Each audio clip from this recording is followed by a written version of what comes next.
muda na gym mwasa kwa anatuta jingi so mbili hiyo time. Hizo mbili ilikuwa ngumu kupata. So mbili per day ama per month buda. So mbili per month. Per day hiyo nani angeenda hiyo gym ya Kayole buda. Ule artist nini akiona? Mimi sinapatanga views mingi kuliko OG. Mimi nimeshika kumliko. Wewe ni mwere nini buda? Ni mwere buda. Yo, that's not what it takes, man. Like, I've worked with one of the most established artists that has worked with the most unknown artists in Kenya. And I don't shy away from doing that because I believe talent is talent. Naona kama fala bro. Naona kuna fura kama mandazi. I train every day. Remember, how do you build muscle? Because when you're resting, so you need to rest to build muscle. Wewe venye umeniona mwana sina muscle. Si umeona muscle hapo? Nimeona. Na alafu kwani imetoka wapi?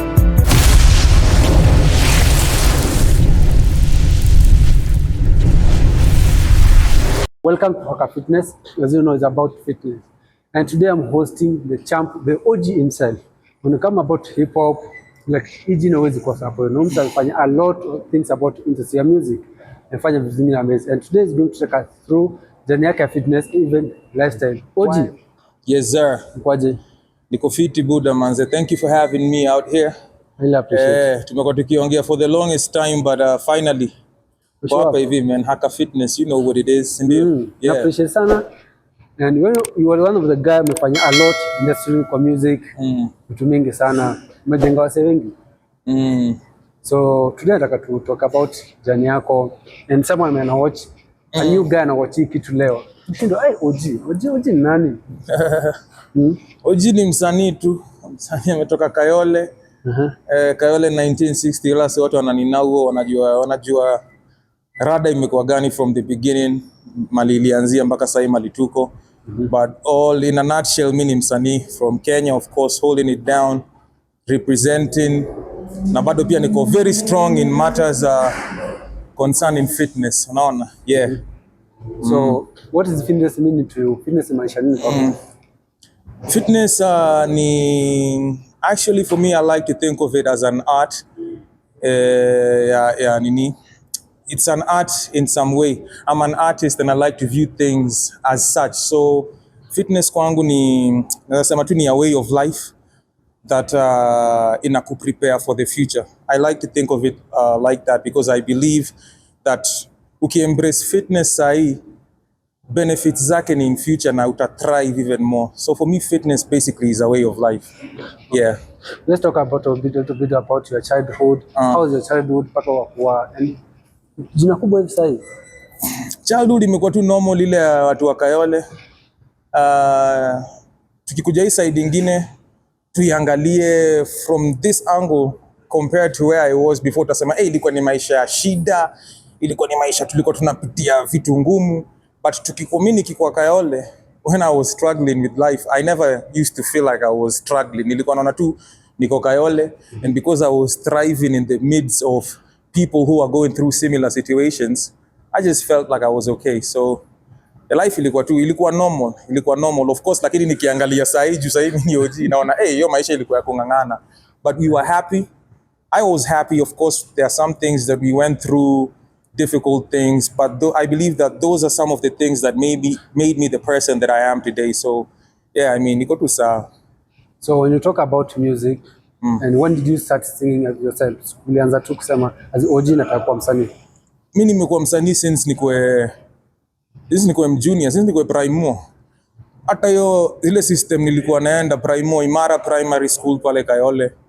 Ukienda ulizie tu atakwambia tu OG alikuwa tu ni jamaa fulani anapenda kurap. Of course I have a big brother mwenye pia ni msanii, alikuwa msanii sana hiyo siku. Ni msanii mpaka saa hii. Sasa ameventure kwa biashara zingine za mama team, namjua Span KOB. But naweza sema influence mingi sana ya muziki pia ilitoka kwake, because I used to see him do his thing and I used to think to myself, why don't I also do the same thing, unaona? Okay. Yeah, but hapo ndo mali influence ilitoka, but since nikuwa mtoi mambo ya muziki tu imekuwa na mimi. First of all, before inge fitness, ni the time bado ulifanya bonsa. Yeah. And if you look at this time, your time kitambo before inge kubonsa, how did you come ukajoin so za kufanya bonsa? Nilianza kutrain I think 2007 tukiwa Kayole. I was 17 years old. Hey. Boy fulani hapo alini introduce kwa kuna jamaa fulani anaitwa Nderish walikuwa wametengeneza Nderish na Muteti walikuwa na gym zile za mawe. Walikuwa wameziweka kwa backyard tukiwa huko Kayole. Wedakin na huo. So hapo boy professor kanime kuna wasa wako na hizi mawe. Hebu tuende tukajaribu. Mimi sikuwa nimeenda gym before, but physically I used to be a big guy since I was in primary school. I was tall, unaona. So nikasema acha tuende tukajaribu, but mimi hizi mambo za gym hata sikuangi nimezitambua. So hapo ndo nikaanza kuinua hizo machuma tu zile mamawe za mtaa. 207 hapo hivyo. By the time nilikuwa nafika 208 nikaanza kwenda. Kulikuwa na gym moja Kayole inaitwa Rolling Fitness ni ya Mwasi, gym ya Mwasi, unaona. So nilikuwa naionanga, lakini because mimi nimezoea kutrain kwa mamawe na kwa hizo machuma tu za mtaa, nilikuwa naogopanga kwenda gym ya ukweli juu nasema hawa sasa wataona kwani huyu jamaa hajui kutumia hizi machine nini. But eventually niliend up kujoin. Nakumbuka nikiingia nikakutana na Mwasa hapo kwa counter. Mwasa akaniambia uko sawa nini unakaa fiti, wewe uko na potential ya kugrow ukiamua kuembrace lifestyle ya fitness. So ajui pia mimi nimetoka kwa mawe. Sasa mimi najifanya tu unajua mimi hata sijaiguza chuma. But nikaingia 208 nikaanza kutrain hapo kwa Mwas, nikatrain but pia kutrain ilikuwa ngori. Uzuri Mwas zingine kwa naacha tuna train free. Wow. Sasa hiyo harakati ya kutrain hapo kwa Mwas ndo nikaanza kujiona na mabodi wengine. Akina Boni, hata juzi kuna jamaa fulani alikuwa anaitwa Alba alikuwa anakuwa na nguvu, liona kitrain strongman, alikuwa na nguvu hiyo time, yani nini hadi saa hizi niona ako na nguvu. So nikakutana na hawa huko, wakaanza kunia kidogo akaniingiza stories za kuniambia tiko moja mboka ilikuwa ikitokea like kuna nini fulani iko hapa wanatafuta mabodi. So mimi nilikuwa na 17. Nilikuwa 17 sana, ingia 18 bado niko high school. So akaniambia jamaa fulani akaniambia buda, kuna mboka inatokea, unaweza mind kujaribu body? Sikuwa nimewaijaribu before, but nikasema hiyo para tulipa pesa ngapi? So sita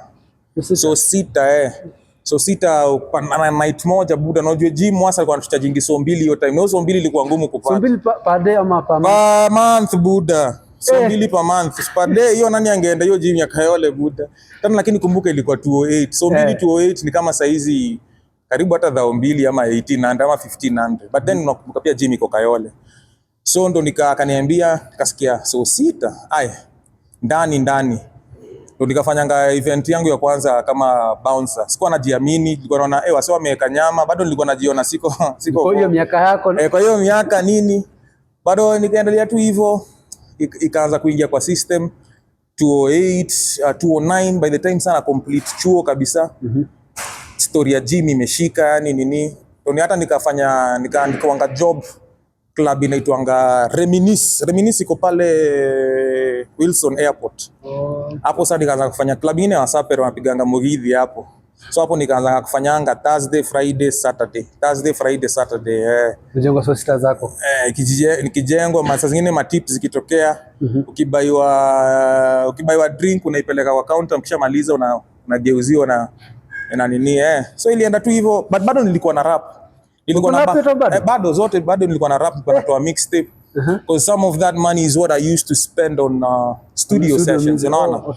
So nilikuwa na collect hapo studio, napeleka nini. Time fulani nilikuwa naitwa show na perform mchana, ikifika jioni naingia napiga suit yangu kama nimeingia Reminisce. So ilienda hivyo until kitu kama 2012 na nilikuwa nimeanza kushika, already nilikuwa nishaanza kushika. So hapo ndo mali kwa music wasa walikuwa wananijua. But pia unajua in Kenya music unaweza imba for very many years and jina ina end up ina grow, but before ifike point mali sasa muziki inaanza ku reciprocate, it takes some bit of time. So hiyo wakati unapata unajulikana, but umeanza kujulikana, si tunajulikana sana, but mfuko hayambatani na jina. Lakini mfuko iendani pamoja. But around 2012 wasa walianza kuninotice sana nini. Nakumbuka tukifungua club ilikuwa inaitwa aje? Kwa hapo West. Tuliingia hapo. Wasa wakaanza kuninotice nini, tumeimba ngoma fulani ya biashara na kina STL Sasa hapo ndo event nikaanza kuiondokea sasa. So by the time 2012 ikiingia fiti hapo sasa nikaondokea bouncing. Nikaanza sasa kufocus on music. But hata as much as bado nilikuwa natamani sana kurudi bouncing, lakini sasa mafano wanakufuata kwa klabu umesimama. Hiyo ilikuwa inaleta sasa. Uji hapo naangalia soft ulete hiyo 2012. Hiyo 2012 2012 ukaacha bouncer, nikaacha bouncer na nika focus on music na nikaacha kutrain kabisa. How ulikuwa na make 2012 ulikuwa na mtengeneza doza zako aje so kusustain vitu zako? 2012 sasa unajua pia kajina kameanza ku nini, nilikuwa nauzanga hata wakati nikiwa bouncer nilikuwa nauza CD tao archives, nilikuwa natengeneza mixtapes za Khaligraph Jones, unaona. So because nafanya mboka ilikuwa natokea mostly on weekends ama Thursday, Friday na Saturday. Hizo siku zingine nilikuwa na substitute na kuuza CD zangu, ma mixtapes zangu tao. Wale wasa wanajua nimeuzia watu wengi sana. Wanazunguka hapo archives nikisukuma ma CD zangu. So nikaanza kusubstitute. By the time naacha bouncing, hii nini yangu pia, hii mboka yangu nyingine ya kuuza CD pia at least ina try kusustain. But hapo vitu bado tu zilikuwa ngumu. Ndio hiyo time nakumbuka bado nilikuwa naishi Nadunga Oyole. Za vitu bado zikakuwa jina inakuwa kubwa, ikabidi mpaka nimeingia Dandora tena nikajaribu kwenda gym fulani ya Dandora kidogo, yani ile ya ule kuna huyu jamaa retire huyu mzito anaitwangaje, alikuwa Mr. K, alikuwa gym fulani huko Dandora. Nikaenda hapo kidogo nikaona hii mambo ya gym sasa yenyewe mimi nikataa. Niko na mambo mingi sana kwa kichwa. Gym pia nataka ufocus, unakula fiti. Sasa kwenye tu niliacha hivyo gym ikasonga mbali na mimi yani, so nikaacha kutrain. But muziki sasa pia nimeanza kutengeneza connections na wasema time fulani unaweza itwa mboka uperform hata ukilipwa 5,000 kwa show. Na ukumbuke pale ulikuwa neno unasimama usiku mzima unapigwa so sita hii kwa fadhali unaweza changisha nini una set. Ndo nikatoka D nikarudi sasa tena Kayole nikachukua ka bed sita hapo. Hiyo bado ni 2012 na 2013 hapo. Madha alikuwa nikienda Dandora maisha ikikuwa ngumu, nilikuwa nadunga Kayole, nikienda Dandora nikaenda kuishi na Madha tena. Madha alikuwa D pia yeye sasa hiyo wakati nikadunga na yeye hapo, muziki kaanza kufunguka kidogo tukarudi Kayole, bado nilikuwa naishi na yeye. Sasa unajua sana na mimi ndo bread sasa mimi ndo niko hapo unajua. So ikarini hapo kaingia hapo Oyole, muziki kaanza pia saa kujipa nikatoka sasa mimi nikaingia kwa bed sita yangu kamwacha hapo. Hiyo ni 2013 almost hata 2013 hapo almost 2014 So mimi nimeingia kwangu 2014 sasa nilikuwa kwa bed sita kangu nimekashika hapo sasa. I was fully focusing on music. Hiyo wakati ndio tumetoa hiyo ngoma ya biashara, kuna ngoma nyingine tukapiga na jamaa anaitwa Christoph We Be Happening. Tumetoa nini ngoma fulani tu zilikuwa zimeanza kushika kwa radio, wasa wamenitambua. Ule jamaa fulani wanga ametoka Kayole, ule mbigi mwenye ujifanya naongea makizungu mingi, unaona. So hiyo ilikuwa ngani 2014 hapo sasa ndo sasa fully nikaingia sasa kwa naitwanga mainstream radio. So watu wakanijua Kenya, yani sasa ikaanza kunijua, not at specific people. Sasa ni kila mtu ameanza kunijua. 2014 nikaanza kufanya mashow mdogo show napiga nini, lakini sasa hiyo wakati gym hiyo nasa gym hata haiko kwa akili so ikaenda tu hivyo yani nikiendelea muziki, jina ikaendelea kugrow. The more the name grew, the more distance yani nili create na mambo ya gym but even still because nilikuwa nimesha attain hiyo nini inaitwaje frame from kitambo ya kutrain. Hata watu tu kwa industry they used to think Khaligraph used to go to the gym. Mimi 2014 yote 2014 sasa nimeacha gym. 2015 sijai train. 2016 bado sikuwa na kama mkubwa nilikuwa na kama mkubwa, lakini sasa I think ndiju ile intensity tulikuwa tuna train now nikiwa my teenage years 2017 18 19 20 2009 10 11 mpaka nini around 2012 hapo. Hiyo nini sasa ili hold frame ilikuwa hapo, but because watu walikuwa wanaona OG ameunga, and that is actually a very unfortunate scenario because that goes to show you how we have a lot of unfit people. Unajua when people are unfit, people who are not embracing the lifestyle ya gym, hata ule jamaa amefura tu hivi, mnaweza ona wewe jamaa ako sawa, unaona. Lakini sasa sawa, wale mabodi walikuwa wananijua kitambo, wanakuja buda na siku hizi kwani Umeona? Unajiachilia buda, uliacha mkono wapi bicep. Yeah, but nilikuwa tu niko focused on music, trying to make this money off music, trying to support my family, my moms, nini and better my life, unajua in general. Yeah. Hiyo ni 2014. 2014, 2015, 2016, 2017, 2018 all the way mpaka sasa 2019. Ile time ulitengeneza pesa mzuri sana kwa show. Kwa mwaka gani? Ile show yako ya kwanza. Show yangu ya kwanza yenye nilishailipwa dofiti, nilipuanga 15,000. Na hiyo bado hata nilikuwa nang'ang'ana, bado nilikuwa ni unaona growth yangu kwa industry. Mimi sikuja nika blow up at some point at once. Yangu ilikuwa tu ni steady growth, and that is why even today, like people who have taken time to grow their brands, it's very difficult for them to fade away. True. I can stay without releasing music, but ile stamp ya OG bado tu OG, nikitokea mahali unajua OG ni OG, unaona, because it took time. So for me, nakumbuka show yangu ya kwanza niliperform na ilikuwa ngani 2011, could be 2011, nikiperform nililipwa 15,000. Na hata sikuwa najua ni show ya kulipwa. Mimi nilimaliza kuperform nikaenda mtaa, Morio fulani anadungia tenje, ni aje buda do yako iko ready. Niko huyu jamaa anaongea nini? Ana confuse nini? Sasa nikienda pale mimi nilikuwa jua sawa nilipwanga dhao mbex ama nini dhao tatu. Yule jamaa ananiambia ameniwekea manoti fulani za 15k kwa mkono. Sasa mimi nimeichiki, mimi nimeindas kwa mbosho. Unajua na huyu jamaa hii doni yangu ama niambia that's your money. Shout out to a guy called Buddha Blaze. Yeye ndo alinilipa hiyo do. So hiyo ndo ilikuwa ngani do yangu ya kwanza niliget from show. But after hiyo 15 nilika miaka zingine mingi sana kabla niwaitengeneza tena do kama hiyo. Wewe utumia ukaenda nilitumia kwenda studio kurekodi nayo muziki, yani unajua kafanyanga ka video fulani mimi na jamaa fulani anaitwa Oxide. Hiyo video ilikuwa inaitwa mavichwa tu. So tulishooting na hiyo do. But sasa kabla ndo do nyingine ikuja itokea buda. Hiyo ilikuwa imekaa sana. So thing ilikuwa na kusustain kuuza CD zako na kupiga show ndogo ndogo because how to survive. Mostly kuuza nini zangu tao ndo nilikuwa na survive nayo. Mixtapes zangu tao. Because niliziuza sana, yani sana. Mimi nikienda kuperform mali popote buda, hata kama wasee wakukuanga najuanga mimi ni nani, nikiingia nishike mic hivi na ni rap. Kuna time fulani nakumbuka nilienda nika rap kwa ka event fulani kadogo. They didn't know who I was, but the minute I got on stage like this and I took the mic and I was just basically displaying my talent to the audience, by the time I was done, watu walikuwa wanakuja kubuy CD kwangu. Nilikuwa nauzanga CD, so unaona, but watu walikuja. I remember kuna jamaa fulani anaitwa Timmy Blanco, rapa nimerap naye sana. Madhaki alibuy CD kutoka kwangu kama 2,500 CD moja bro, buda. Hizi CD nilikuwa naenda ngatao kuuza so unaona. So like my talent was undeniable. Anytime you would see me perform, you'd be like, yeah, this guy deserves more.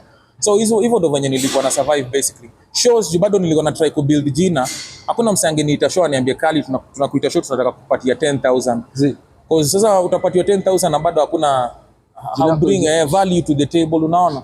So until you prove people otherwise, or until they see that okay, finally this guy has gotten to a point where he can pull the masses and he has an impact in the industry, hapo sasa itabidi tu na unajikakamua. But ikifikia hiyo point na kwamba kwangu ilikuwa polepole, but the most money yenye nilitengenezanga na ikanistua hiyo wakati niliitwa show kuperform Ztech College.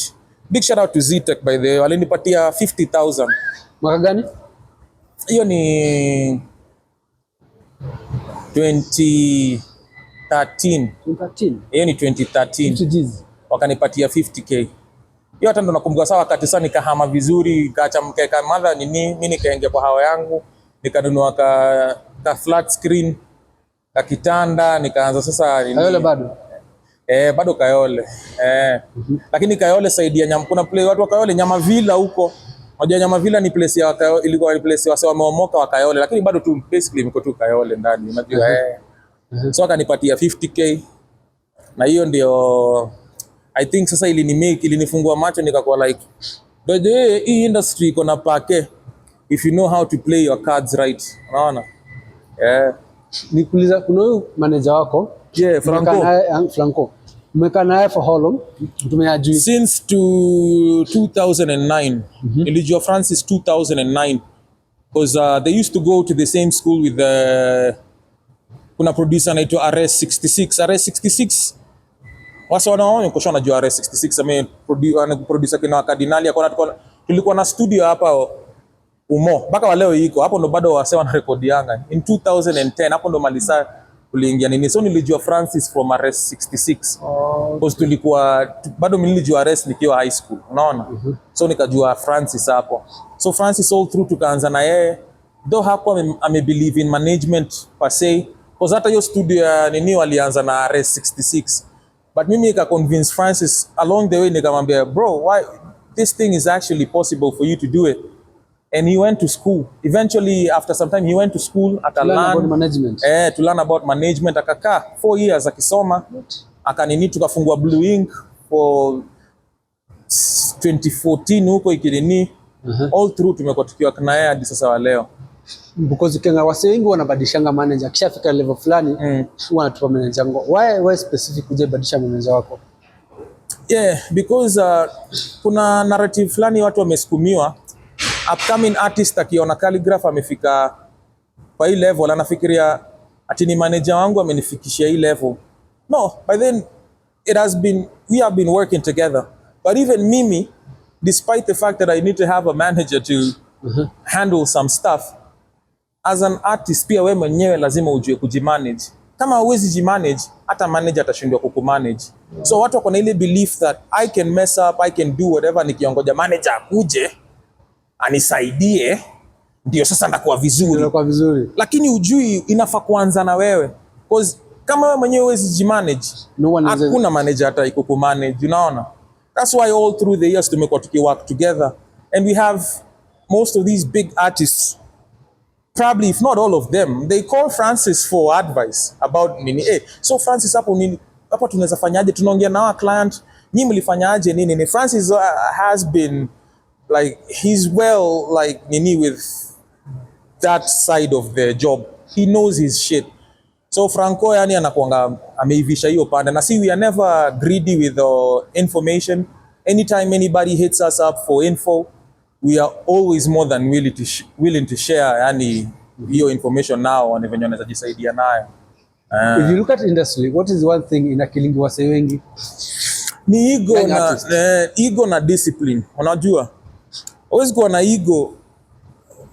ego kwanza. Saa hizi, like for a person like me, it has taken me how many years just to be where I am. Like bro, I've been working, mimi nimekuwa hoka nikizo CD zangu all through, ni unajua bouncer, but hizo ni parts za kitabu zenye watu wasomangi. Mtu akikuja anaanza kusoma OG sasa, anaona jamaa kwa na sijui magari, sio kwa na manyumba manini. So unapata siku hizi an artist, a new guy in the game, amekuja, you put out a song, umepata 1 million views. It's very easy to get 1 million views nowadays. Like, it's not easy, but it's easy because unaweza amka ufanye some stupid stuff or something that is just not normal, and people quickly subscribe to that. So you get 1 million views. I may put out a song right now that is barely gonna hit even at a 500,000. My career has been like that, unaona. Saa zingine zinanini, saa zingine hazifanyi. So ule artist nini akiona, hizi zinapatanga views mingi kuliko OG, mimi nimeshika kumliko. Wewe ni mwere nini Buddha? Ni mwere Buddha. Yo, that's not what it takes, man. Like, hii kitu inachukua the time that we have invested in this. You with your one song and 1 million views, trust me, it is nothing. Yani, it takes time for you to be able to establish a brand. Unaona? That's why 50 Cent doesn't have to put out any music right now. True. Lakini 50 ni 50. Snoop Dogg, ukienda kwa nini, Drake is selling more records than Snoop Dogg or whoever nini. But Snoop Dogg, Wood is Snoop Dogg. It does not change. It doesn't change, unaona. So mara mingi hiyo ego ikishaingia kwa msanii mdogo, ako like, yeah, this nigga can't tell me nothing. I'm getting more views, my music is getting more traction than him. hiyo inaingianga kwa msanii kichwa na inakuja ina tampa na growth yako, because now you feel like you've made it na haujapitia through the process. Unaona? Okay. So ego ikikuingia unaanza kukua, unakosa discipline. Unaanza kuburn bridges na watu wanakuitia job, uko like me I don't need to come for that, if you're not going to miss perform nini. Bro, one thing I learned even in our industry, mimi sijai kosana na mtu. Kuna ile story ya kuimba kwa nini, we can talk about beef, nani nini, but hata kazi zote zile nimefanya, wale watu wamenikosea mara mingi, tume have disagreements, mimi sijai kukosana nao. Mimi sikosanangi na watu, because you never know when you might need them again. To win someone tomorrow. So watu wengine wanakujanga, unakosana na mtu, kwenda huko msitaniambia kitu bro, kumbe ujui, yani una burn two bridge bana. Mimi nilikuja kwa hii industry kutengeneza pake, kusaidia familia yangu and to live a good life. And I know what it takes for me to be able to accomplish all that. So I'm not burning bridges. Hiyo ni kitu pia wasanii wafaju. Indiscipline tu na ego, hiyo ndio kitu mostly, yani in my experience I'd say ndio ina destroying young. Yeah, exactly. If you look at time yako wakati ulianza that's 2000 music nzuri, na uangalia sasa young athletes, compare time yako na sasa, vitu gani zimebadilika? Everything imechange na imechange for the best. I'm actually happy that things are working out the way they are working out right now, because saizi hakuna gatekeepers. Unaona, anybody can blow up. Okay. Like, but it's a double-edged sword, yani, but still anybody can blow up and then everybody can make money and transform your lives, you know, help your people. Unaona, kitambo siku yetu you had to go through a certain circuit just so you are able to like develop yourself as an artist, as a musician, as an entertainer. Saizi, with the help of digital platforms like TikTok and, you know, etc., you can just wake up one day and everything changes for you. Unaona? So things have changed. Our process was a little bit longer. That's why nakwambia mimi jani yangu haikuanza tu ati nilitoa nyimbo moja and I started getting 1 million for a show. Yetu ilianza nini 5k nini kienda nini. Kwanza I think mimi ndo artist wa kwanza wa rap mwenye nilibuild hiyo channel ya wasanii saizi wanaweza get cash. Kuna pesa fulani wanaweza lipwa na corporates ama kwa shows. Because mimi ndo niliset hiyo nini, hiyo trend yani. Unaona? But then mimi pia nilianza before ifikia hapo. Mtu ajuangi naambianga wase, when I started making real money from music was 2018. That's just the other day, unaona? Lakini watu bado walikuwa wanaona time kwanga nimekafunga. Because kwa nimebaingi moti nini? Kuna moti? Ilikuwa ni mbaya bro, nilinunua gari 2014 buda. Nikichanga ma 10k 5 nikilipuanga mashow, sikuwa nataka kutembea. Kwa nataka kunileta, si ni watu tumetoka Kayole. So tunajuanga cash. Gari tunaweza nunua gari hata ya so 2 250 hata kama ni sekete, bora inasonga. Mimi sijatoka hii side yenu. Unajua nyinyi mababi buda, nyinyi mnajua nyinyi mnaenda kununua gari kwa showroom. Nyinyi mko na mimi sisi tu kuanga na hiyo privilege buda. So hiyo 2014 nilibaya hata kama ilikuwa ni sekete, bro wangu aliniset kabai mrenga ya kwanza, nikabai ya pili ya tatu, but sasa ile time nilifeel niko na muscle mzuri na buy motin kwa 2018 kabai nini. Unaona sasa yetu ilikuwa yangu ilikuwa ni gari gani? Hapo ikifika 2018 I was on my 4th car bro. Na 2017 I was on my 4th car na 2017 ni Range Rover buda. Range Rover? Nilinunua Range Rover, msanii wa kwanza hii Kenya kununua Range Rover. Range 2017 hapo. Range ilikuwa ni ya 2010. Hiyo wakati I was balling bro.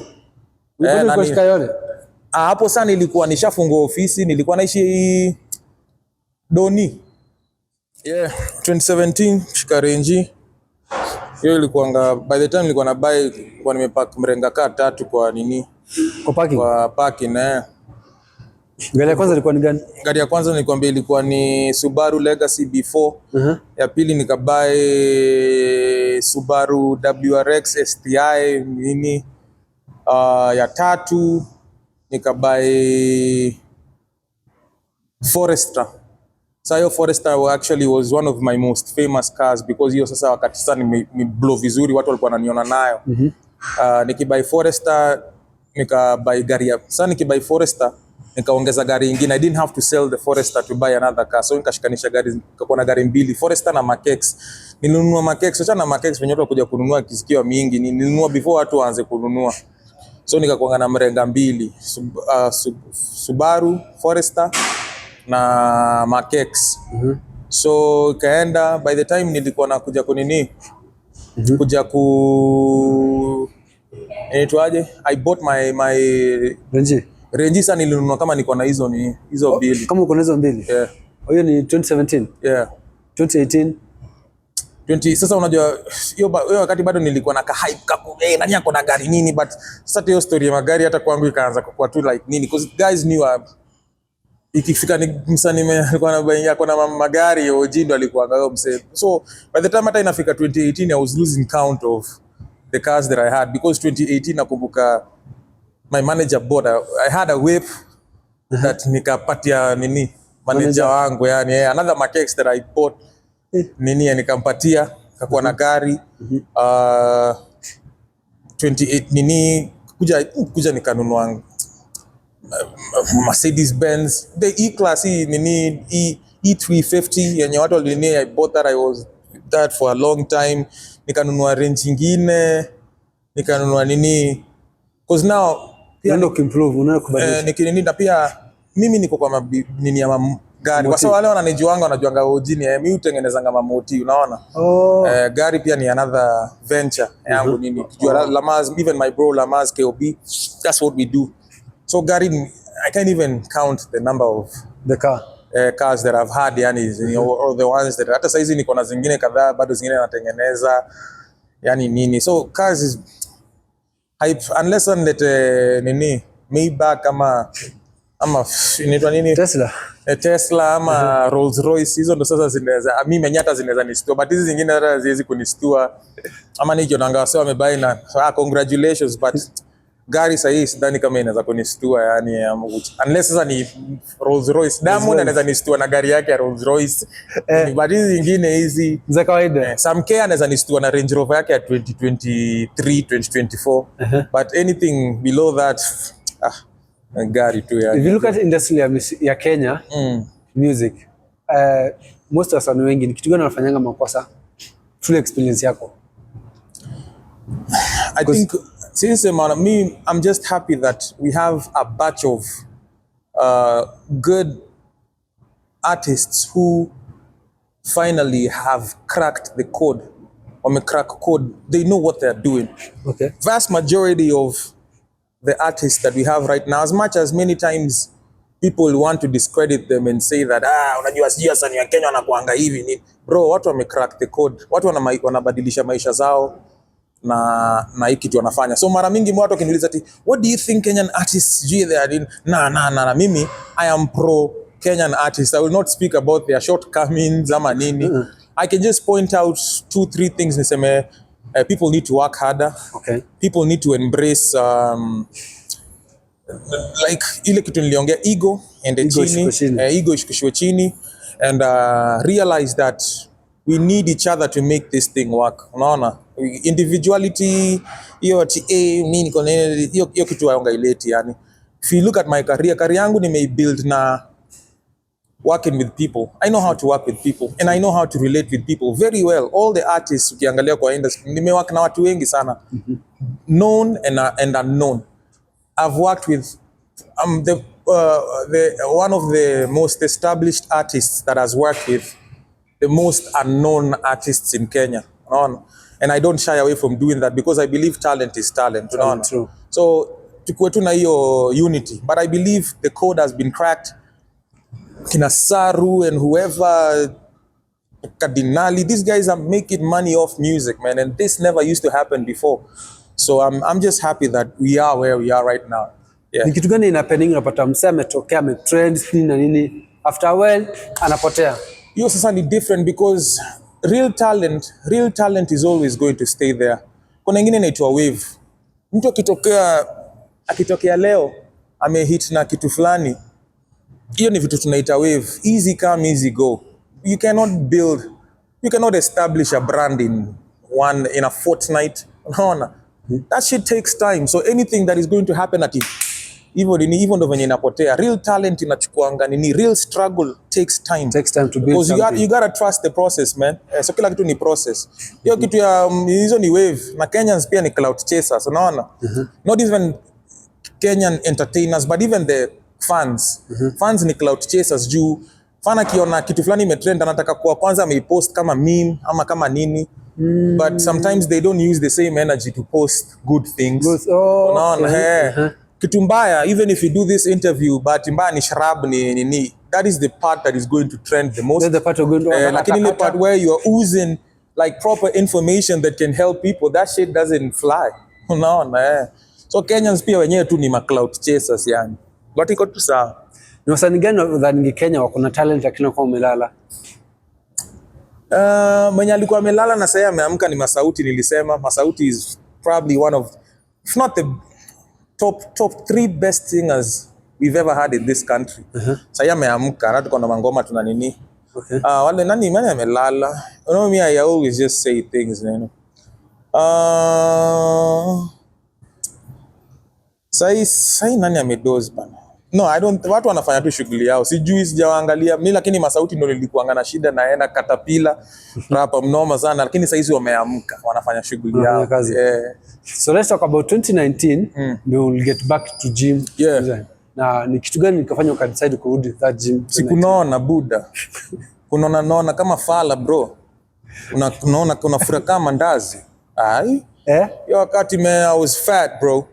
Nikaka hivi nikaangalia. One time I invited one guy that I knew used to shoot videos. I still know him today. A very good video director, anaitwa Sobu.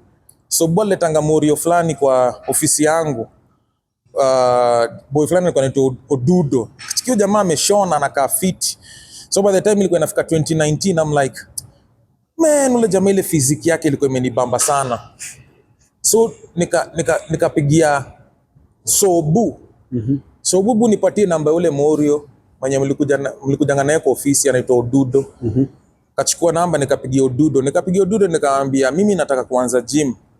Na nataka nikikuja gym, I don't want you guys to treat me like a newbie. Nataka muniingize kwa routine yenu venye nyinyi mna train. Unaona? So 2019, hiyo ni mwaka ikianza, you know venye mwaka inaanza na zile new year resolutions. New year new me. Wakaniambia ni aje kuna gym ultra fitness pull up, kuna boy wangu fulani tunakuanga naye hapo Pippen J, they train together. Mimi nikatoka mtaa kama nimeingiza hizo marima, nimeingia gym, nikutana na Stevo, nikaona boy fulani pia ametonga mwili, mwere lakini msemtrue pia, unajua anaitwa Pippen. Pippen hapo kimeshona hivi kimekata jamako na waist kama ya wasp. Unafanyanga nini? Yani mnakaa hivi. So yani kwa check it too, I was like, okay, man, this is actually this is what I need, because I need this kind of motivation. So I told them, incorporate me in your routine. Don't treat me like a newbie. Na nakumbuka tukianza kutrain, tulitrain mara ya kwanza, on the second day, the third day, siku ingia zoezi. Hii mambo ya gym pia higa sasa wananipeleka mbaya. But hapana, nikasema no, the fourth day wakani persuade na nirudi gym because I had already paid, unaona. Karudi, alafu hiyo time nakumbuka I think for the first kama 1 month tuna train full body every day. Full body because now unajua na try kurudi unaona. So tukaendelea hivyo for a whole month, full body, we was working out, nikaanza kuingia, unajua sana even progress on social media because I'm training with the best guys, unajua. Odudo powerhouse, Manza alikuwa na power, Pippen yani manze technique, jamaa kona technique ya kutrain, like he understands his shit. So ikakuwa tu hivyo, tukaenda first month imeanza kuingia kwa system, second month imeanza kuingia, third month buda social media imeaka moto, khaligraph anatumia steroids, unajua. Because unajua pia muscle memory imekiki, unaona, muscle memory imekiki. Fourth month nini tumeanza body transformation imeanza, I'm starting to lose fat. Nimetoa vein kwa bicep. Ulikuwa na kama nikiingia nilikuwa na 119. So nikaanza kupima, ikaanza kushuka 115, 112, 108. Funny enough hata hizo mpaka nini na kuangana hizo tukipimanga na kilo na kina people. Ikaenda hivyo nini. Sasa hata tukisonga mbele sasa mimi sasa nikaanza kuingia gym mara 2. Nilikuwa kwa siku? Kwa siku. Jioni tuna train nao. Lakini asubuhi mimi nimeingia nimeanza kupiga cardio. Because sasa nimeingia kwa system mbaya sana. So nilikuwa nafungua gym, Ultra Fitness gym ya Morris bana. Mimi nilikuwa nasimama ngapo kwa mlango ukifika ni kama 5 wananipata nimefika hapo. 2019. Naingia gym Gware, na train, nikimaliza naingia ofisi, nikitoka ofisi na rudi sasa tunakutana na kina Stevo. Tuna train jioni. By the time ilikuwa inafika ni October, November, hata si November bro, yani ilikuwa inafika tu October huko. Bro nilikuwa mambo ilikuwa ngavula ibuda. Mambo ilikuwa vula. Ilikuwa ni tulikuwa tumetrain na tulikuwa very consistent yani because I was working with the best. That pia nilikuwa very strict nayo, mazani nikaanza kufanya meal prepping. Nikaanza hiyo time kwanza I was strict sana kwa nakula nini chicken breast na nini hizi broccoli. Man I used to hata nikitravel nikienda kuna time kwa naenda South Africa mimi nimebeba mili yangu kwa nini watu wa ndege wanakuja so what do you want us to serve you today? I'm like man I got my own food bro, I ain't trying to eat your shit. I mean my chicken breast sasa niko strict yani nimeelewa kwa prepping ni vibaya sana bwana nilikuwa nimechonga bro wakati fulani mpaka nikaingia ngadiani hiyo wakati nika flex sasa nikatoanga shirt nikekanga kwa mtandao buda nilikuwa nimechonga hiyo wakati bro mambo ilikuwa noma. So hiyo ni all the 2019 2020 bado niko fresh yani napiga kufanya hata video za Mayesbana ukiangalia from Yesbana Sondeka na kina Naiboy utaona I was so lean. Katrain and then COVID ikaingia. Mambo ikaribika. COVID ikiingia hata nilipata sana nikitrain hapa hivi smart gym hapa wanakujanga hapa. Kanini gyms zikatingwa. Lakini sasa uzuri bado mali nilikuwa nadunga kulikuwa na ile gym za zile gym za apartment but hizo gyms unajua zinakonga zimekuwa tu zile ni za mchinkuma ama ni fulani za kuvunjika but bado nilikuwa consistent nayo nilikuwa na train but of course kuna tu ile spirit mtu inakuanga ndani ya gym kama hauko kwa gym hiyo tu hiyo skip but sasa from hiyo COVID nikaendelea tu kutrain but not as strict as that kutrain nayo nilikuwa na train but dieting sikuwa na sana dieting sasa unajua imeanza buda sasa watu waendi kazi uko kwa nyumba si mnakula tu na wife huko yani mnapikio chakula kwa mnakula mavitu mnakula nini sasa ikaenda hivyo but then sasa gym ikaingia sasa tu kwa like kwa system haijalishi kama niko gym ama yuko gym na so nilikuwa na train tu ka train eventually gym zikafunguliwa tena gym kufunguliwa acha tupeleke story rat race gym kufunguliwa nikarudi nikatrain so I was training still nikaanza ngasa kuendanga nika understand ile logic ya kina Pippen. Wakati alikuwa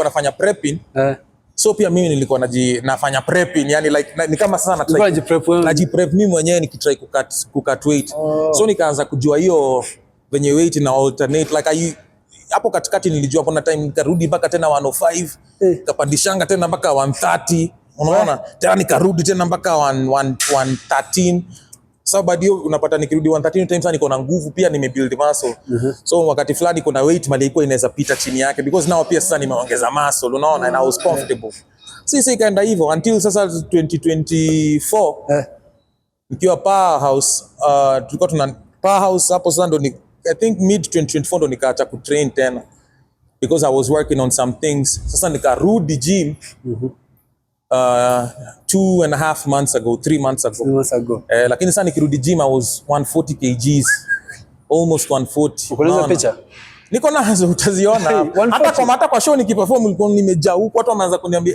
kali siku hizi wewe na hata tuseme lakini wewe na nani siku hizi mnakimbizana wewe umeona kama nani hiyo nilikuwa nimejaa hata kwa nini hata my waist was big, my clothes were big, yani like I was just a big guy, unaona. So I was like huyu si mimi sasa, lakini pia nilikuwa na set up gym yangu mdogo mdogo. So ndo eventually nikarudi sasa nikaanza kutrain 3 months ago, nikaanza sasa routine tena yani. Hii mwaka 2025. 2025 nikaanza February. February ama March, I think it's March, February March hapo nikaanza kwa nini. So nikaanza kufanya intermittent fasting. Actually nilifanya something that I would not advise people to do because I needed quick results. Nilianza kujistarve because hiyo unono ilikuwa mbovu, ilikuwa ni too much. Lazima acha kwanza nijistarve buda kilo ishuke, then from there now we can calibrate. Man, nilikuwa kula, unajua nasema intermittent fasting, kuna chakula fulani unaweza kula hiyo wakati only one meal. Nilikuwa nakula ngwashe na maji. Na maji. Ngwashe na maji. Ngwashe na maji na apple. Hivyo na bado na train. Naanza kutrain, yani kanunua treadmill. Sasa gym yangu nimenunua treadmill. Treadmill, nimebuy ile bike na nimebuy sasa nikaanza kutrain. So nilikuwa na train, hapo ndo mali sana nililose. Mali nakwambia sasa tukitrain nguvu yangu imeenda chini, unaona? Hata sasa hizi nimeanza kurebuild sasa nguvu. Nika cut. Of course pia cut mara ya kwanza water weight 10 kgs water weight, hiyo kaenda haraka yani sasa fat ikakuja, and I started losing a lot of weight, nika lose mpaka from kama hiyo 137 size niko 115, unaona. So unaona hiyo ni it's a short period of time, almost 20 kg. Actually more than could be more, unaona, almost 22, unaona. Yeah, so I mean hiyo sasa tuko hapa sasa, hizi ndo sasa nimefungulia na kula the right foods, nimeadd protein. Muscles sasa zimeanza kukua rounder, unajua hiyo wakati nilikuwa nataka tu ku shed some weight because ilikuwa inanisumbua hata nikiperform, so I was too heavy ku breathe nini. So nikasema acha kwanza nipeleke chini alafu sasa nianze kukula the right foods. Sasa ukiona hata tukitrain utaona muscle yenyewe ukipiga pump inaingia. Sasa nguvu imeanza kurudi. How did you decide kufungua gym kwako? Because wasinga kijenga nyumba waje kuwa na hiyo idea. You start kulipa gym? Start kulipa gym buda. Gym nalipa gym ya nini bro, mimi na nilifungua just start kunini, hata start kudanganya ati convenience no. Pesa yangu haiendi kwa gym, inaenda kwangu. Yeah, but I mean pia for convenience of course. Mimi niko na shughuli mingi na nilikuwa na feel like sometimes na ile goals ninataka kuachieve na mahali naishi, yani hiyo time itakuwa inanitake kufika gym, sina hiyo time yani. Na hiyo kukuwa na convenience imenifanya, actually convenience ya kukuwa na gym ndio ilinipatia hata motivation ya mimi kuweza ku cut all that unnecessary weight very fast, because I was in the watu wale wananifuata wanajua nani hata saa 9 mimi niko kwa gym na saa 7 naambia nini, you have to train. Utalala mchana ama wakati utalala bro, you have to train. Me, I always believe in training, yani like training. Of course they say you cannot outwork a bad diet. Yeah, I believe in that too, but and watu wanasemanga eating is all sijui the nini, but bro you have to train man. Wanasemanga that is almost 75% and 25%. Hiyo ni theory pia. Nyinyi mavijana wa Westlands zimeanza kutoa mmeka theory mingi kwa Instagram buda, inge utrain buda, train, piga training. Piga training na tu. Mimi kwanza acha nikwambie, now me believe too in proper training na just eat the right things in moderation. Mambo sijui ati unajua sasa ukikula sijui ukikula maragwe sijui na jazana ule jamaa agashao antitoxin sijui glycoproteol wewe kula tu mambo sawa buda buda bana. Unakula chakula za lami buda, mimi sijada understand inja sijui kuna sijui unajua glyce anasema kama vitu zingine kimosamorol whatever. So si buda tu chakula in moderation. Eat it and uta feel kwa body. Unajua chakula yako it's always going to show eventually. venye unakula itaonyesha yani kwa mwili. So just eat the right stuff in moderation. Balance nini, tuko na apps, unapima, unaangalia, mambo iko sawa na unasonga nayo. So nikurudishe huko nyuma, back then my thing huko unadhania compete stage about bodybuilding. Kitambo nilikuwa nataka, kuna time huko nikitrain akina Mwas wakati niliingia gym, because I had I don't know man, they told me I had good genetics because I used to be big and I was unajua pia ukiwa in your teenage years muscles ina respond nini. Nilikuwa naingia tu gym naguza guza hivi nini, simama hivi umeshona, na bado niko high school unaona, lakini njaa pia ilikuwa mingi. So sasa ulikuwa unapulizika kama balloon, alafu ukitoka gym ujakula nini ushakonda tena unaona. But for the longest time kitambo hiyo ilikuwa ngani interest, but along the way yani I just fade off yani. Uko ingia hata stage yote? Sikuwa ingia stage, but niliporudi gym 2019 nilikuwa nataka kuingia, nilikuwa nataka kufanya tu for fun. I wanted to like push myself to the limit, ni cut like be in good condition, nifanye proper conditioning, nilikuwa fanya prepping na pipen. Yeah, but I tried my best. Mwili yo buda, yani pia jeans pia iko na mambo mingi. Tumbo saa zingine una train, tumbo inakuangalia tu hivi, unapiga unafanya ma crunches manini. Okay, inaenda kia, lakini pipen akisimama hivi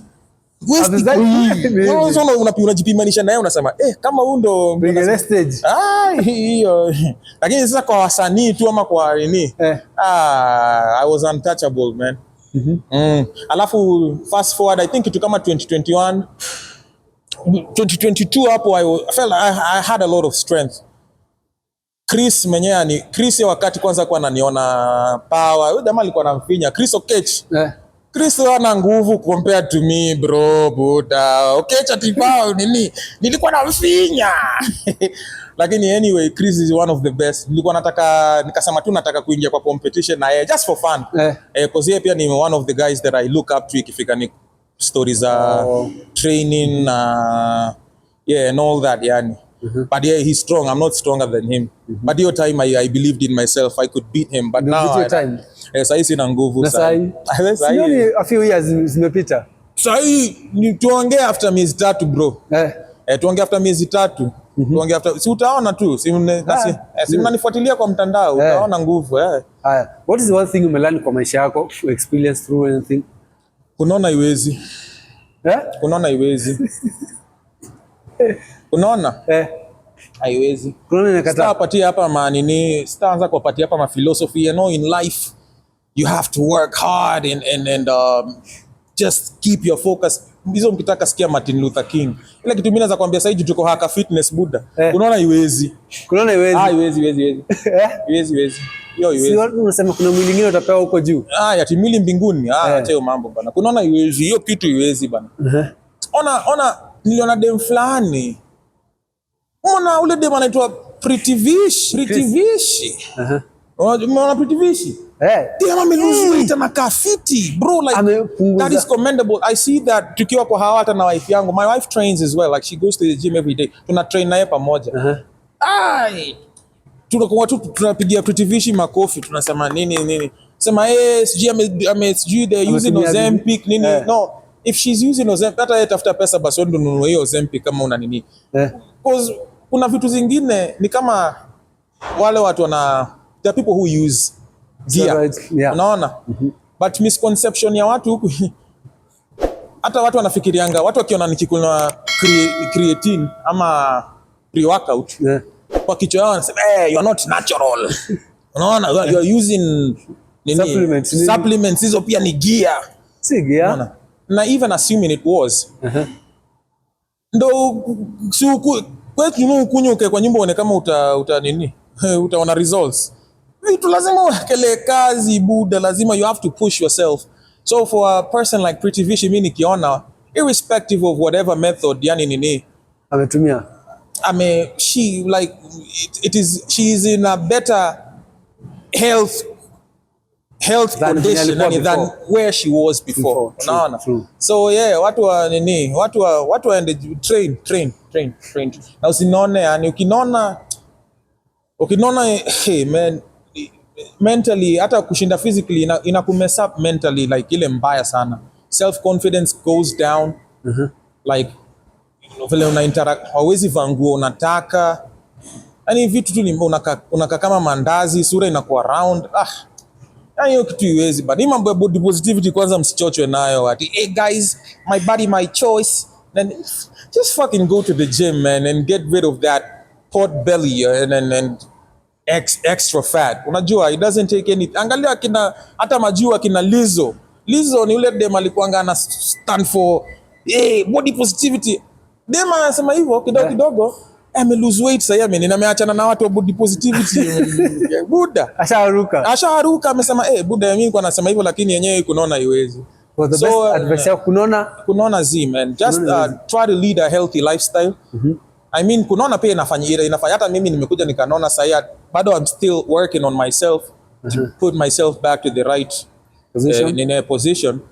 But if you can, man, just try to lead a healthy lifestyle. Sana wale watu wako in your 20s. Uko in your 20s, hapo ndo mali unaweza establish a good foundation for the rest of your life.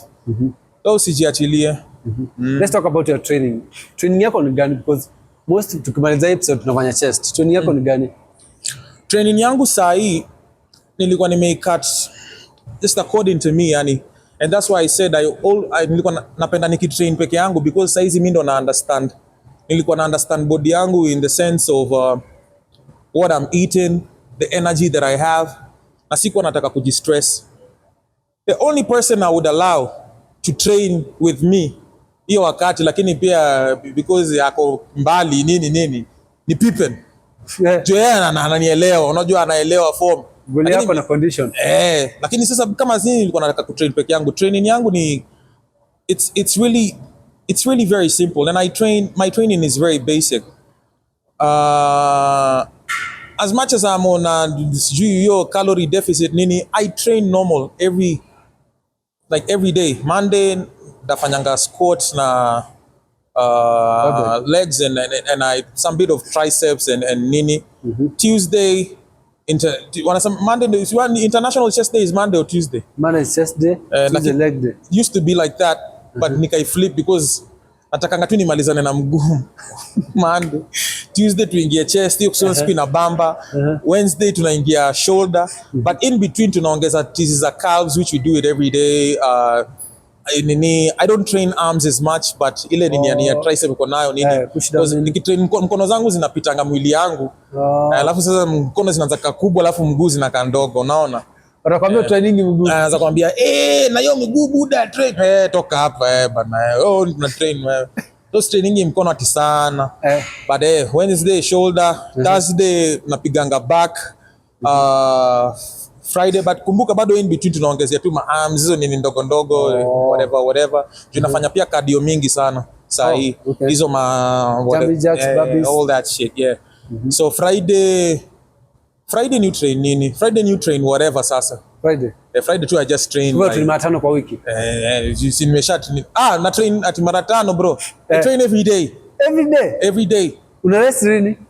Bro, kurest binguni buda. Kurest ni binguni. Sasa una rest ukilala buda.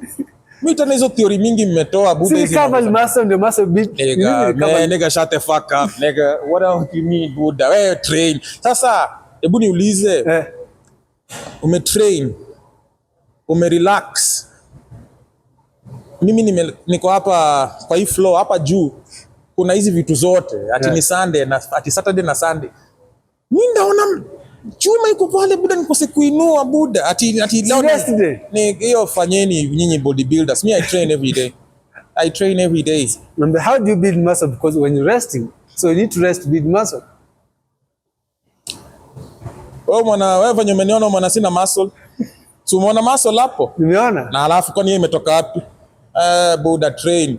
Tuna train. Ikifika mahali when we can't train, we don't train. Shows ikitokea because I travel a lot, yes. Over the weekends nini. But bro ukipata kazi ya kutrain buda. Yani kwa nini unaacha?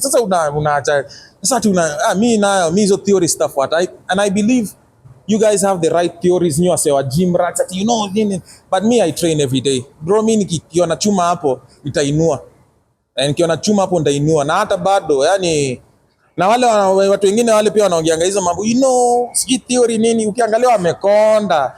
Unaangalia unaongea theory mingi hapa ati na umekonda, hata tricep imekonda. Toka hapa buda, train buda. Acha kuongea mambo ya nini, train when you can, as much as you can. If you can train, that's in Sunday. Tuko hapa hivi tuna train. Una rest nini? You rest in heaven.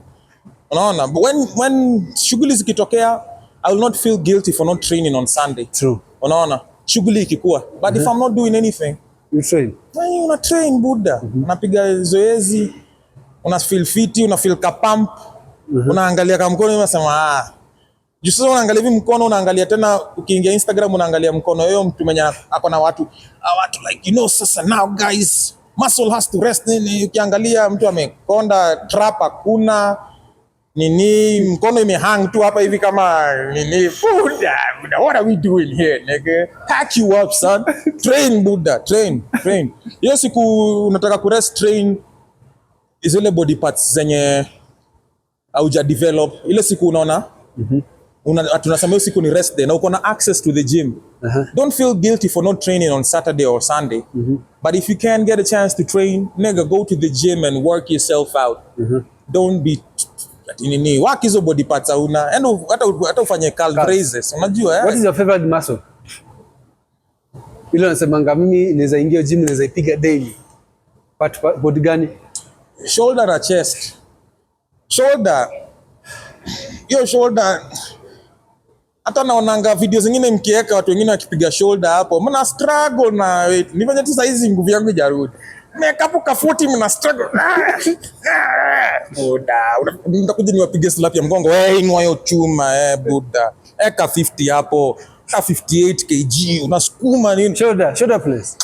Bro, ulizia around, they'll tell you buda. Shoulder hiyo. Shoulder, me I always believe shoulder ni foundation ya nini, ya frame. Ya frame ya nini. Umeshona hivi na shoulder ni kanini. Hadi kiko na trap hapa hivi budu mkatu hivi. Watu wanaona vitu wajaiona hapo hivi. Watu wanakunini. So hiyo wakati mnataka ku rest, train shoulder buda. Ongezea nguvu ya shoulder. Tukimalizia, one thing, ulikujaje hii idea ukajenga hawa yako because the time hawa yako ni trend. Hii idea ulipewa. Si majuu. Nitoa majuu buda. Kwani hizo vitu wamonangi huko Kenya zili trend sababu they are not used to seeing a guy from Kayole do such things, and all these ideas we get them from majuu. That's why I always want to advise. Do you have a passport? Yes, I do. Travel the world and angalia dunia huku nje, ndio ukiona mtu ameweka nyumba ya high ceiling sianze ati hiyo ni supermarket, hii ni junction. Hujazunguka Kenya, hujazunguka dunia, uende Dubai uone maisha inakuaje. Yeah, but of course I did that. I have a big family. Okay. Niko na watoi, I have a wife, and I just wanted to give them a comfortable life. That's why we built that, yani basically. Na pia kumotivate tu wase kuonyesha that hizi vitu si lazima zifanywange na wale wase. Unajua hata sisi tunaweza do kitu Na mmoja ukitrain uko na familia yako na watoto wako wanachezanga hapo sana. You love your family. Yeah. Yes. Okay.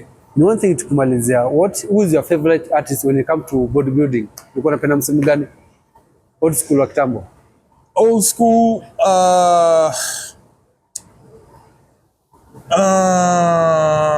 unajua they say the greatest of all time. Then according to me, hata ninajuzi kwa profile yangu ya Facebook nikisema ati nilikuwa nataka kuwa kama Ronnie Coleman. Naona. But probably because I'm so fixated on the traditional ways of training. Nikiona nini za clips za Ronnie akitrain, akipiga shoulder press ameka tu kwa ile nini anainua tu plate tu hapa hivi. Hizo vitu is me bamba. And I mean we have the new age guys akina whatever this guy's name. These guys' names are the new era. These machines watu wako so. Hiyo nini tu aspect ya old school. Chuma zinagonga.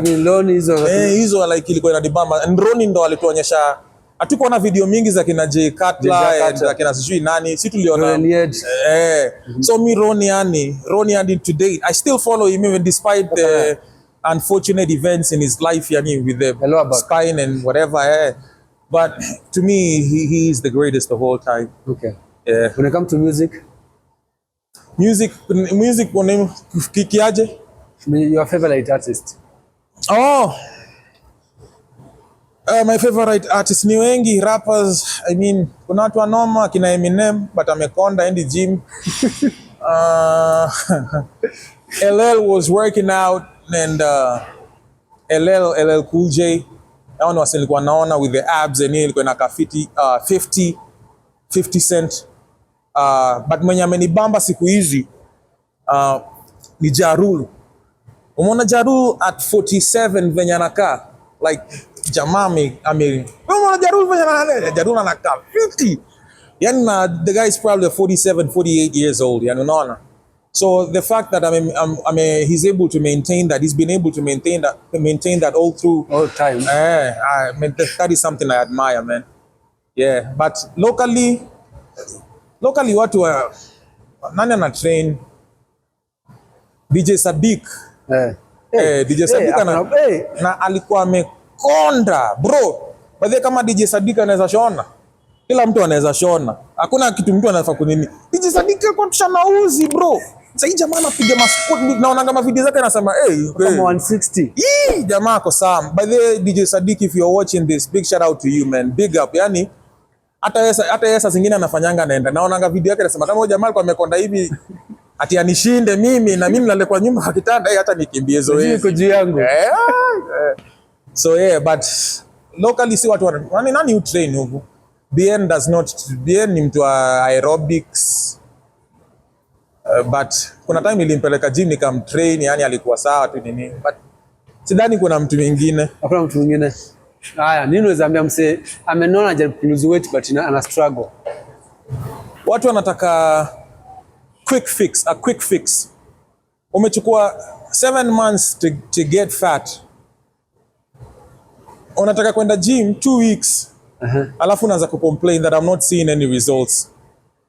You will say na kwa nini yako imework for 3 mimi I've been working na kuna muscle memory yani unaona hii kitu huwezi kuona na 5 years na unataka kuona results in 3 months in 3 weeks. Mtu anaanza 3 weeks mimi sioni kitu. Buda kaa huko gym. Punguza pizza in, yani kupunguza mapizza, punguza nini and just do the right thing. Tena trust the process. Unaona? Every time pia process zingine vitu zinaendanga unajipata umekula vitu mbaya. If you do that, get back on track. Kitu kifanyika Saturday, Sunday, Monday rudi gym. Just be consistent na hiyo kitu itakuwa.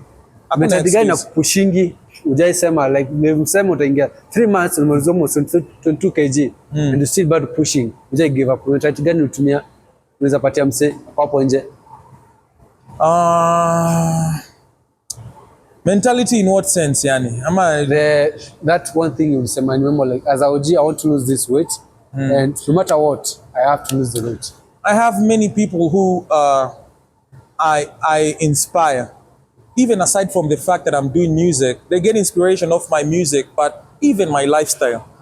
Anytime nakosanga kupost video nikienda gym, watu wananikujenga kwa DM.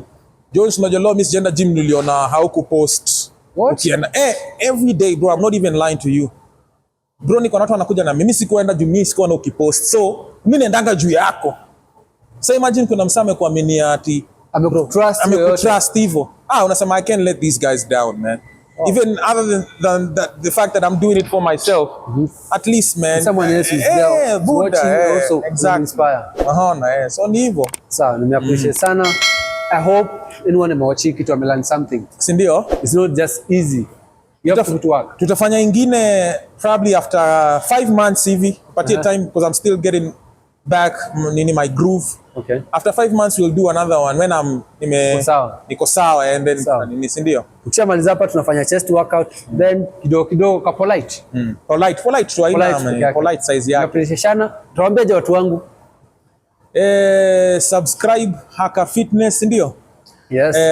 Page ingine true sana. It's not every day you get to see people covering fitness content. And the fact that you go out of your way to do that, man, I have to applaud you for that. And guys, make sure you subscribe. And kama kawa, the OGs shall be respected all day, every day. Nakunona iwezi. Yeah. So, you know what to do. If you enjoyed the episode, make sure to subscribe and drop down your comment. Let us know what do you think about this episode. The next episode inakuwa ni chest workout. Even Pepe alichelewa. Tutafanya next time. See you guys. Catch.